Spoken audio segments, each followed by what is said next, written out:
अब कई भक्त कहते हैं कि हमें कह रहा था कि आपके गुरुजी तो अन्य किसी की हेल्प करने को मना करते। नहीं, हेल्प करने का स्थान होता है, जैसे फल डागी की तरह या सूखा पड़ गया, कोई एक्सीडेंट दुर्घटना होगी, वहां मदद करो। जैसे किसी भिखारी को दान नहीं देना।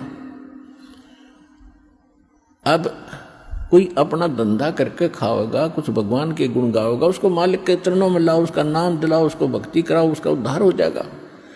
तो भिखारी को दान देना या किसी अन्य संत को दान देना नहीं चाहिए।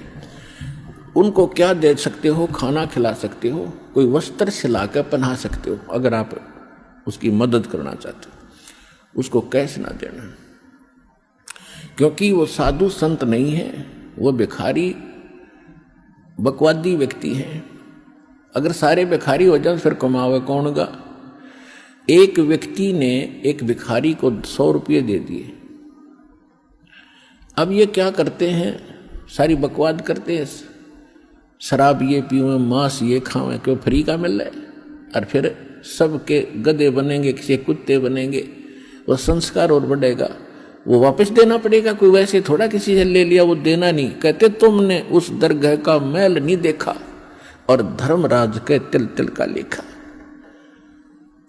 100 रुपये दे दिए। पहले वो पौवा पीता था शराब का, उस दिन एकदम अच्छा दाव लग गया, उसने आधा पिया। अब शराब पी कर रोज पत्नी ने कुटे, बच्चों ने कुटे, पिटाई करता था, वो दुखी थे। उस दिन आधा पी लिया, ज्यादा दिमाग खराब हो गया उसका, परिवार की पिटाई करती, उसकी पत्नी उसको सारे बच्चों को लेकर कुएं में गिर कर मर गई। आपके 100 रुपये के दान ने एक परिवार उजाड़ दिया।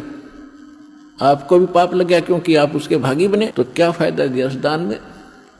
गुरु बिन माला फेरते, गुरु बिन देते दान, गुरु बिन दोनों निष्फल हैं, जय पूछो वेद पुराण।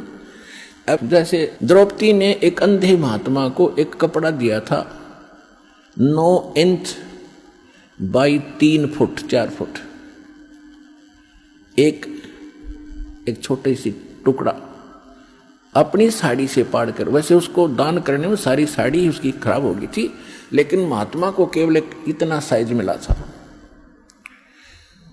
और वो स्वयं परमात्मा थे, क्योंकि ये अपनी आत्मा के साथ फिरते हैं और पहले आने वाले किसी संकट से बचाने के लिए पहले लीला करते हैं। भले ही उन्होंने नाम नहीं ले रखा था, फिर भी दान जो सुपात्र को दे दिया जाता है, कोई अच्छे साधु संत को, उसका भी फल मिलता है, लेकिन मोक्ष नहीं हो सकता उससे।